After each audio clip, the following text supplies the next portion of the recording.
Let's start. The petitioners are before this court for extension of the mandate of the arbitrator under section 29A within bracket 4 of the Arbitration and Conciliation Act 1996 Act para. The brief facts leading to the application are as follows. The arbitrator was appointed by a coordinate bench by an order dated 23rd December 2021, which was communicated to the arbitrator by a letter dated 5th January 2022. The arbitrator held the first sitting in the arbitration on 26th January 2022. The date of sitting was communicated to the parties by way of a letter dated 18th January 2022. The minutes of the first sitting dated 26th January 2022 records that the arbitrator decided to fix an ad hoc amount of rupees 24 lakhs pending final remuneration, which was to be equally shared by the parties and was to be paid within a month from the date of the first sitting. The parties were also directed to file their respective pleadings within certain date para. The respondents challenged the order of appointment before the Supreme Court and wrote a letter to the arbitration on 22nd June 2022 recording that fact. The respondent also requested the arbitrator not to proceed with the arbitration and excused itself from filing the statement of defense. The arbitrator did not respond to this letter and kept the arbitration in suspension from 26 January 2022. The Supreme Court dismissed the respondent's challenge by an order dated 3rd November 2023. The respondent application for extension was filed on 19th December 2023. The preliminary issue which calls for a decision is whether the mandate of the arbitrator terminated under section 29A of the 1996 Act para. Section 29A within bracket 1 mandates that the arbitral tribunal shall make a award within 12 months from the date of completion of pleadings. Section 29A within bracket 1 refers to section 23 within bracket 4 for further explanation as to word pleadings. Section 23 within bracket 4 requires that the statement of claim and the defense under section 23 shall be completed within 6 months from the date of the arbitrators receiving the notice of the appointment in writing para. In the present case, the arbitrator received the notice of appointment on 5th January 2022.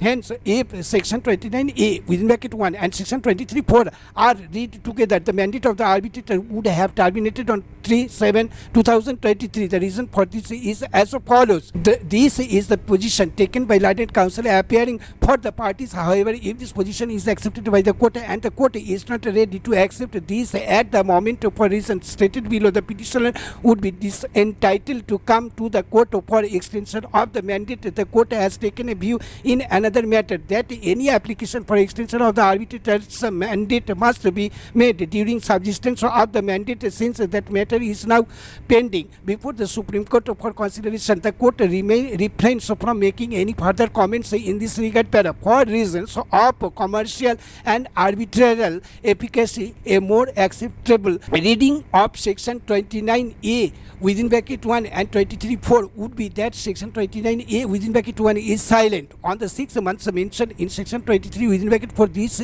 unsaid part cannot be taken lightly or as a mere legislative slip. Section 29A within bracket 1 mandates that the tribunal must make the award within 12 months from the date of completion of pleadings. Under section 23 within bracket 4, the absence of outer limit for completion of the statement of claim and defense as specifically provided for in section 23 within bracket 4 can be construed to the benefit of the parties in the sense of the parties being given a larger time frame para.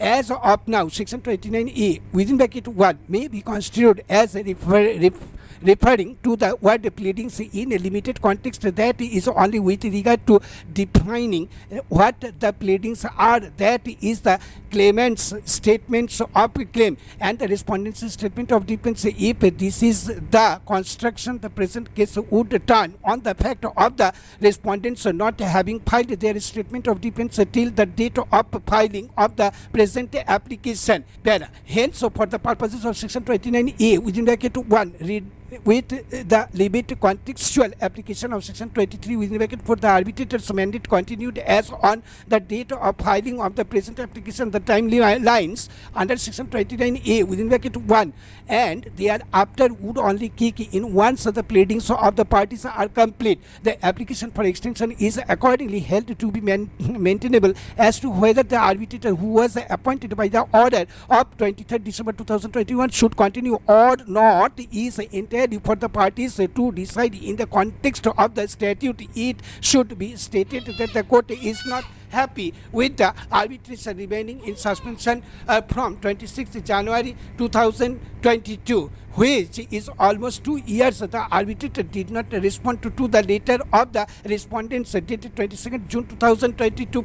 The arbitrator remained silent and simply stalled the proceedings, presumably pursuant to the respondents' letter. The court was inclined to take a practical view of the matter and permit the arbitrator to continue only for the reason that the claimant has partied with 11 lakhs and that too only for one sitting held on 26 January 2022. Counsel appearing for the parties, however, seek a fresh appointment. Counsel informs the court that they have considered all the practical and another logistic issues in making the prayer. Section 15 provides for appointment of a substitute arbitrator. The parties are covered by section 15 within bracket 1 within bracket small b in this case.